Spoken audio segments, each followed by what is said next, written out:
മഴതോറും മുൻപേ സീരിയലിന്റെ latest episode review ആണ് പറയുന്നത്. അങ്ങനെ ഹരിയെയും രോഹിത്തിനെയും പിന്നെ ഹരിയുടെ രണ്ട് കൂട്ടുകാരെയും കോടതിയിൽ അങ്ങ് ഹാജരാക്കാണ്. പോലീസ് വണ്ടി അവരെയും കൊണ്ട് കോടതി വളപ്പിലേക്ക് കയറുമ്പോഴും അവിടെ ഭയങ്കര സീനാവുന്നുണ്ട്. ആകപ്പാട് ബഹളവും സംഘർഷവുമായിരിക്കും. ജനങ്ങൾ അത്രക്കധികം തടിച്ചുകൂടിയിരിക്കുകയാണ് അവിടെ. പ്രതികളെ കയ്യിൽ കിട്ടിയ അവന്മാരെ തല്ലിക്കൊല്ലി ഇല്ലാതാക്കാനുള്ള കലിപ്പാണ് അവർക്ക്. എല്ലാവരും അങ്ങനെ ഒത്തുകൂടി ദേഷ്യത്തോടു കൂടി നിൽക്കുകയാണ്. ശരണ്യയുടെ ബന്ധുക്കളും നാട്ടുകാരും അയൽക്കാരും ഒക്കെ പ്രതികളെ കൊണ്ടുവരുന്ന വിവരം അറിഞ്ഞുകൊണ്ട് നേരത്തെ തന്നെ അവിടെ എത്തിയിരുന്നു. ബലാത്സംഗ വീരന്മാരാണല്ലോ ഇന്ന് ഹാജരാക്കുന്നത്. അതും 18 വയസ്സ് പോലും തികയാത്ത ഒരു പാവം +2 പഠിക്കുന്ന പെൺകൊച്ചിനെ മയക്കുമരുന്ന് കൊടുത്ത് പീഡിപ്പിച്ചവരോട് ആരും ഒട്ടും തന്നെ ദയ കാണിക്കാൻ തയ്യാറായിരുന്നില്ല. നാട്ടുകാർക്കാണെങ്കിൽ ഭയങ്കര കട്ടക്കലിപ്പിലായിരിക്കും. പോലീസ് വലിയൊരു പടയുമായിട്ട് തന്നെയാണ് പ്രതികളെ കോടതിയിലേക്ക് എത്തിപ്പിക്കാൻ ശ്രമിക്കുന്നത്.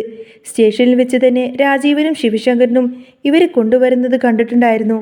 അതുകൊണ്ട് തന്നെ അവരും ആ വണ്ടിയുടെ പുറകെ തന്നെയുണ്ട്. പക്ഷേ അവർക്ക് കോടതി വളപ്പിലേക്ക് നേരിട്ട് കയറാൻ പോലും പേടിയാണ്. കാരണം നാട്ടുകാർ ഇവരെ തിരിച്ചറിഞ്ഞു കഴിഞ്ഞാൽ അത് വലിയ പ്രശ്നമാവുമെന്ന് അവർക്കറിയാം. ഈ സമയം ആശുപത്രിയിൽ വൈജയന്തിയും ബാലചന്ദ്രനും അലീനയും കൃഷ്ണമോളുമൊക്കെ ആകെ ടെൻഷനിലായിരിക്കും. കൊല്ലപ്പള്ളിയിൽ കമലമ്മയും മുത്തശ്ശിയുമൊക്കെ ഇനി എന്താണ് വിധിയെന്ന് വരാൻ പോകുന്നത് എന്നൊക്കെ ആലോചിച്ചുകൊണ്ട് തന്നെ ആകെ വേവലാതിയിലാണ് ഇരിക്കുന്നത്. ഇവരെ രക്ഷിക്കാൻ പോലും ആരും മുന്നോട്ട് വരുന്നില്ല. അറിയാവുന്ന രാഷ്ട്രീയക്കാരെയും വലിയ വലിയ ഉദ്യോഗസ്ഥരെയൊക്കെ വിളിച്ചു നോക്കി, കാല് പിടിച്ചു നോക്കി. പക്ഷേ ഈ ഒരു കേസായതുകൊണ്ട് തന്നെ ആരും അതിൽ തലയിടാനൊന്നും തയ്യാറാവുന്നില്ല. ഓരോ ഒഴിവുകഴിവുകൾ പറഞ്ഞ് എല്ലാവരും മാറി നിൽക്കുകയാണ്. ചുരുക്കി പറഞ്ഞ ആരും തുണക്കില്ലാത്തൊരവസ്ഥ. അലീനക്കാണെങ്കിൽ ഇതെല്ലാം ആലോചിച്ചു കൊടുത്തിന് ഭയങ്കര സങ്കടമായിരിക്കും. അവൾ കൃഷ്ണമോളോട് പറയുന്നുണ്ട്, മോളെ ഇന്നാണ് അവരെ കോടതിയിലേക്ക് കൊണ്ടുപോകുന്നത് എന്ന്. അന്നേരം കൃഷ്ണമോൾ തിരിച്ചു ചോദിക്കുന്നുണ്ട്, എൻ്റെ അലീന ചേച്ചി, രോഹിതേട്ടൻ ഇനി ജയിലിൽ പോവേണ്ടി വരുമോ? എത്ര കാലം അവിടെ കിടക്കേണ്ടി വരും? ഭയങ്കര ശിക്ഷയൊക്കെ കിട്ടുമോ? രോഹിതേട്ടന് ഇനി ജയിൽ പുള്ളി എന്നൊരു പേര് വീഴില്ലേ എന്ന് അവൾ സങ്കടത്തോടു കൂടി തന്നെ ചോദിച്ചു. അലീന അവളെ സമാധാനിപ്പിക്കാൻ നോക്കുന്നുണ്ട്. മോളെ, അവൻ ചെന്ന് പെട്ടിരിക്കുന്നത് വലിയൊരു കുടുക്കിലാണ്. ഇതിൽ നിന്നും ഊരാൻ നമുക്ക് മുന്നിൽ ഇപ്പോൾ ഒരു വഴിയുമില്ല. ഒരു പെൺകുട്ടിയെ പീഡിപ്പിച്ച കേസല്ലേ ഇത്. കോടതി ഇത് ഗൗരവമായിട്ടേ എടുക്കുള്ളൂ. ജാമ്യം പോലും കിട്ടാൻ പാടാണ്. മോളൊന്ന് ആലോചിച്ചു നോക്കിയേ. അന്ന് ഇവരെല്ലാം എന്നോട് കാണിച്ച അതേ ക്രൂരത തന്നെയല്ലേ ആ പെൺകുട്ടിയോടും കാണിച്ചിരിക്കുന്നത്. ആ പെൺകുട്ടിയുടെ മാനസികാവസ്ഥ നമ്മൾ കാണണ്ടേ? അന്നേരം കൃഷ്ണമോള് പറയുന്നുണ്ട്, അതൊക്കെ ശരിയാണ് ചേച്ചി. പക്ഷേ രോഹിതേട്ടൻ ഇങ്ങനെ ചെയ്തു എന്ന് എനിക്ക് വിശ്വസിക്കാൻ പറ്റുന്നില്ല. എല്ലാം ആ ഹരിയേട്ടൻ കാരണമാണ്. അവനാണ് എൻ്റെ രോഹിതേട്ടനെ ചതിച്ചത്. ഉടനെ തന്നെ അലീന പറയുന്നുണ്ട്, അതൊക്കെ ഇനിയിപ്പോൾ പറഞ്ഞിട്ട് കാര്യമുണ്ടോ മോളെ? സംഭവിക്കാനുള്ളതൊക്കെ സംഭവിച്ചു. ഞാൻ എത്ര വട്ടം പറഞ്ഞതാണ് ഹരിയുമായിട്ടുള്ള ആ ഒരു കൂട്ടുകെട്ട് മാറ്റണമെന്ന്. അവൻ്റെ കൂടെ കൂടിയ ഒടുക്കം ജയിലിലാവുമെന്ന് അച്ഛൻ എത്ര തവണ അവന് താക്കീത് കൊടുത്തതാണ്. പക്ഷേ അതൊന്നും തന്നെ അവൻ ഒട്ടും കേട്ടില്ല. ഇപ്പം കണ്ടില്ലേ, അച്ഛൻ പറഞ്ഞതുപോലെ തന്നെ സംഭവിച്ചു. അവൻ കാരണമല്ലേ നമ്മുടെ രോഹിത് ഇപ്പോൾ ജയിലിലായിരിക്കുന്നത്. കൃഷ്ണമോളാണെങ്കിൽ ഒന്നും മിണ്ടാതിങ്ങനെ പൊട്ടിക്കരഞ്ഞു നിൽക്കും. അലീന വീണ്ടും പറയുന്നുണ്ട്, സത്യങ്ങൾ എന്തായാലും അധിക കാലമൊന്നും മൂടി വെക്കാൻ പറ്റില്ലല്ലോ മോളെ. തെറ്റ് ചെയ്താൽ അതിൻ്റെ ഫലം ഏതായാലും അനുഭവിക്കണം. രോഹിത് നിരപരാധിയാണെന്ന് പറഞ്ഞാൽ നമ്മുടെ കയ്യിൽ എന്തെങ്കിലും തെളിവുണ്ടോ? പോലീസ് പറയുന്നതനുസരിച്ച് അന്ന് അവൻ ആ വീട്ടിൽ ചെന്നിട്ടുണ്ട്. ആ കുട്ടിയെ കണ്ടുമുട്ടിയിട്ടുണ്ട്. തെറ്റ് ചെയ്തവൻ എന്തായാലും ശിക്ഷിക്കപ്പെടണം. അത് സ്വന്തക്കാരാണെങ്കിലും ബന്ധക്കാരാണെങ്കിലും ഒക്കെ ഒരുപോലെ തന്നെയാണെന്നൊക്കെ പറയാണ് അലീന. കൃഷ്ണമോൾക്ക് അത് സഹിക്കാൻ പോലും പറ്റുന്നില്ല. രോഹിതേട്ടൻ ജയിലിൽ പോയി കഴിഞ്ഞാൽ അവൻ്റെ ഭാവി കഴിഞ്ഞില്ലേ ചേച്ചി? ഇനി പുറത്തിറങ്ങിയാൽ അവരുടെ മുഖത്തൊക്കെ എങ്ങനെ നോക്കും? അച്ഛനും അമ്മക്കും വലിയ സങ്കടമാവില്ലേ? അവർക്ക് നാണക്കേടാവില്ലേ? രോഹിതേട്ടന് മാത്രം ഇതിൽ നിന്നും എങ്ങനെയെങ്കിലും രക്ഷിക്കാൻ പറ്റിയിരുന്നെങ്കിൽ എത്ര നന്നായിരുന്നു എന്നൊക്കെ പറയും. അലീന പറയുന്നുണ്ട്, മോളെ, അവൻ തെറ്റ് ചെയ്തിട്ടുണ്ടെങ്കിൽ അത് അവൻ അനുഭവിച്ചേ പറ്റൂ. എൻ്റെ കാര്യത്തിൽ പോലും അവന് ജീവിക്കാൻ ഞാനൊരു അവസരം കൊടുത്തതാണ്. എന്നിട്ട് പോലും അവൻ ആ ഹരിയുടെ കൂടെ നേർവഴി വിട്ടുപോയി. അച്ഛനും അമ്മയും പറയുന്നത് കേട്ടിരുന്നുവെങ്കിൽ ഈ ഒരു ഗതി ഒരിക്കലും അവന് വരുമായിരുന്നില്ല. വരുന്നതൊക്കെ അനുഭവിക്കുക, അത്ര തന്നെ. വേറെ എന്ത് ചെയ്യാനാണ്? പക്ഷേ ദൈവമുണ്ടല്ലോ. അതുകൊണ്ട് നമ്മൾ തെറ്റ് ചെയ്തിട്ടില്ല എങ്കിൽ ആ പരീക്ഷണങ്ങൾ കഴിഞ്ഞു നമ്മൾ പുറത്തു വരും. രോഹിത് നിരപരാധിയാണെങ്കിൽ ദൈവം അവനെ രക്ഷിക്കാൻ ഒരു വഴി കാണിച്ചു തരും. നമുക്ക് പ്രാർത്ഥിക്കാം, അല്ലാതെ ഇനി വേറെ വഴിയില്ല എന്നൊക്കെ പറയാണ് അലീന. പിന്നെ ആ പെൺകുട്ടിയുടെ അവസ്ഥ ഒന്ന് ആലോചിച്ച് നോക്കിയേ. പാവം പെൺകുട്ടി, 18 വയസ്സുള്ളൊരു കൊച്ച്, എത്രമാത്രം വേദന അനുഭവിച്ചിട്ടുണ്ടാവും. ഒന്ന് കരയാൻ പോലും പറ്റാതെ എത്രമാത്രം നരകിച്ച് കാണും ആ കുട്ടി. എന്നിട്ടും അവന്മാർ വിട്ടോ? ഇല്ലല്ലോ. അതിക്രൂരമായി തന്നെ അവനെ ഉപദ്രവിച്ചില്ലേ? കൃഷ്ണമോള് പറയുന്നുണ്ട്, ചേച്ചി പറഞ്ഞതൊക്കെ ശരിയാണ്. പക്ഷേ എനിക്കിത് ഉൾക്കൊള്ളാൻ പോലും പറ്റുന്നില്ല. അമ്മ ആശുപത്രിയിൽ, അച്ഛനും ആശുപത്രിയിൽ, രോഹിതേട്ടൻ ജയിലിൽ, നമ്മൾ 3 പെൺകുട്ടികൾ മാത്രം ഈ വീട്ടിൽ. നമ്മളിനി എന്ത് ചെയ്യും? പുറത്തിറങ്ങാൻ പോലും പേടിയാവുന്നു ചേച്ചി. ജയിൽ പുള്ളിയുടെ പെങ്ങന്മാരെന്നല്ലേ എല്ലാവരും വിളിക്കുന്നത്. കോളേജിലും സ്കൂളിലൊക്കെ ഇനി എങ്ങനെ ഞാൻ പോകുന്നു? രോഹിതേട്ടൻ്റെ ബുദ്ധിമോശം കൊണ്ട് നമ്മുടെ എല്ലാവരുടെയും ജീവിതം പോയില്ലേ ചേച്ചി എന്നൊക്കെ പറഞ്ഞുകൊണ്ടതിന് കൃഷ്ണമോൾ ഇങ്ങനെ പൊട്ടിക്കരയായിരിക്കും. അന്നേരം അലീന അവളെ സമാധാനിപ്പിച്ചുകൊണ്ട് പറയുന്നുണ്ട്, മോളെ നീ വിഷമിക്കാതിരിക്ക്, വിധിയുണ്ടെങ്കിൽ എല്ലാം നമുക്ക് അനുഭവിച്ചേ പറ്റൂ. തലയിൽ എഴുതി വെച്ചിരിക്കുന്നത് ആർക്കും മാറ്റാൻ പറ്റില്ല. നീ പ്രാർത്ഥിക്ക്, രോഹിത് നിരപരാധിയാണെന്ന് തെളിയട്ടെ. അതാണ് എൻ്റെയും ആഗ്രഹം. കൃഷ്ണമോള് പിന്നെ ബബിതയുടെ കാര്യം പറഞ്ഞു.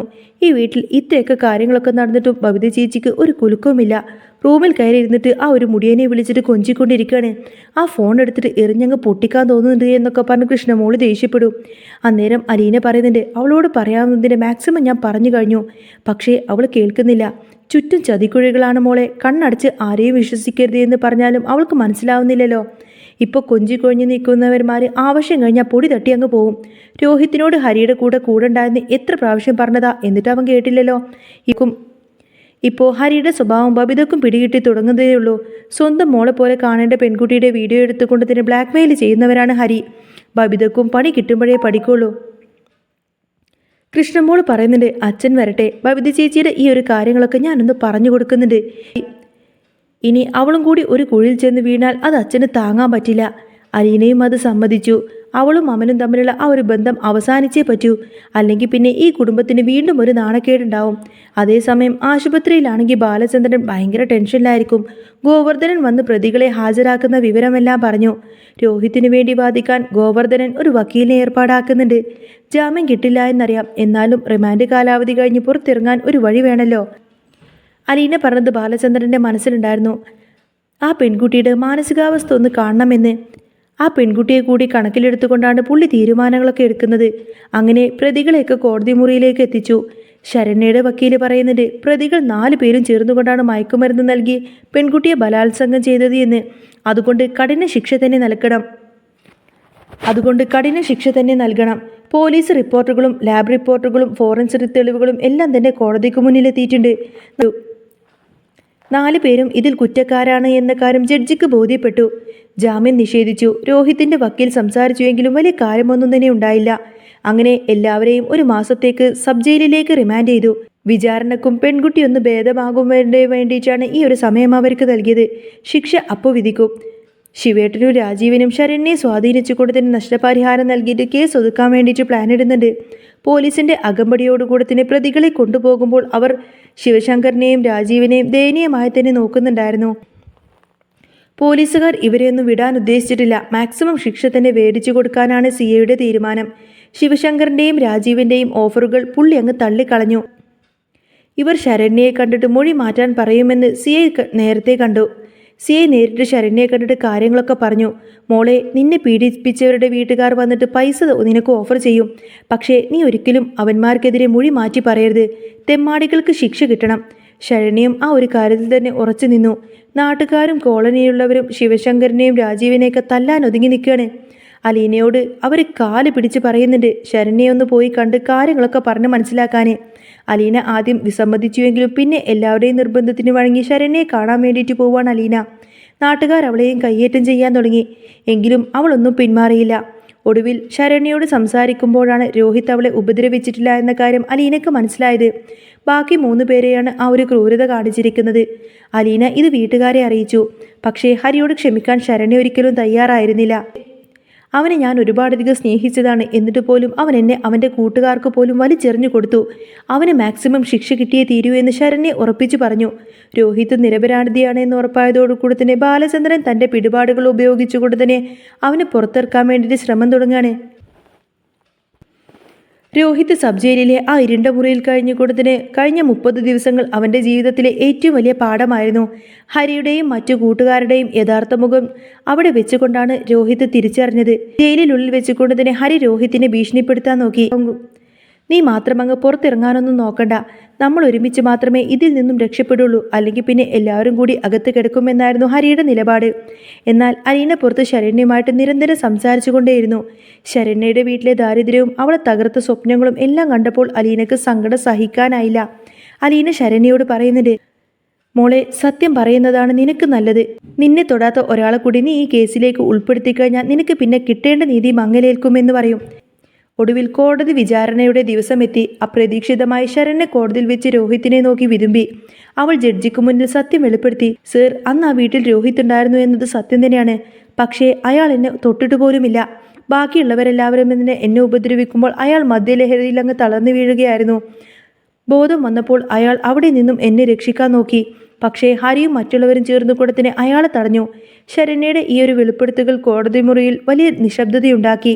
ആ ശക്തമായ മൊഴിയുടെയും ബാലചന്ദ്രൻ ഹാജരാക്കിയ ചില ഫോൺ റെക്കോർഡിംഗ്സിൻ്റെയും അടിസ്ഥാനത്തിൽ രോഹിത്തിനെ കോടതി കുറ്റവിമുക്തനാക്കി. ആ ശക്തമായ മൊഴിയുടെയും ബാലചന്ദ്രൻ ഹാജരാക്കിയ ചില ഫോൺ റെക്കോർഡിംഗ്സുകളുടെയും അടിസ്ഥാനത്തിൽ രോഹിത്തിനെ കോടതി കുറ്റവിമുക്തനാക്കി. പക്ഷേ ഹരിക്കും കൂട്ടുകാർക്കും 10 വർഷത്തെ കഠിന തടവ് കോടതി വിധിച്ചു.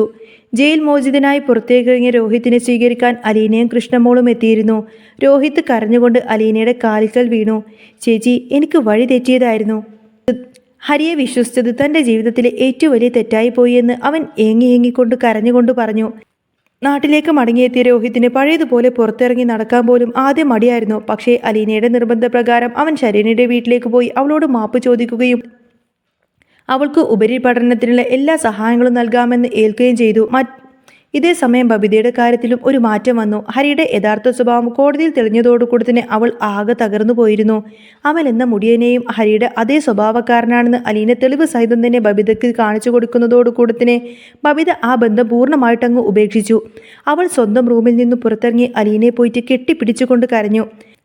അങ്ങനെ ബാലചന്ദ്രനും വൈജയന്തിയും ആശുപത്രി വിട്ട് വീട്ടിലേക്ക് എത്തുമ്പോൾ ആ കുടുംബം പഴയ സന്തോഷത്തിലേക്ക് തിരിച്ചു വരുന്ന അടിപൊളി സൂപ്പർ രംഗങ്ങളൊക്കെയാണ് കേട്ടോ ഇനി വരാൻ പോകുന്നത്. അപ്പോൾ നിങ്ങൾക്ക് ഈ ഒരു ചാനൽ ഇഷ്ടമാണെങ്കിൽ സബ്സ്ക്രൈബ് ചെയ്യാനും സപ്പോർട്ട് ചെയ്യാനും മറക്കല്ലേ. നെക്സ്റ്റ് വീഡിയോ ആയിട്ട് ഉടനെ വരാം. ബൈ.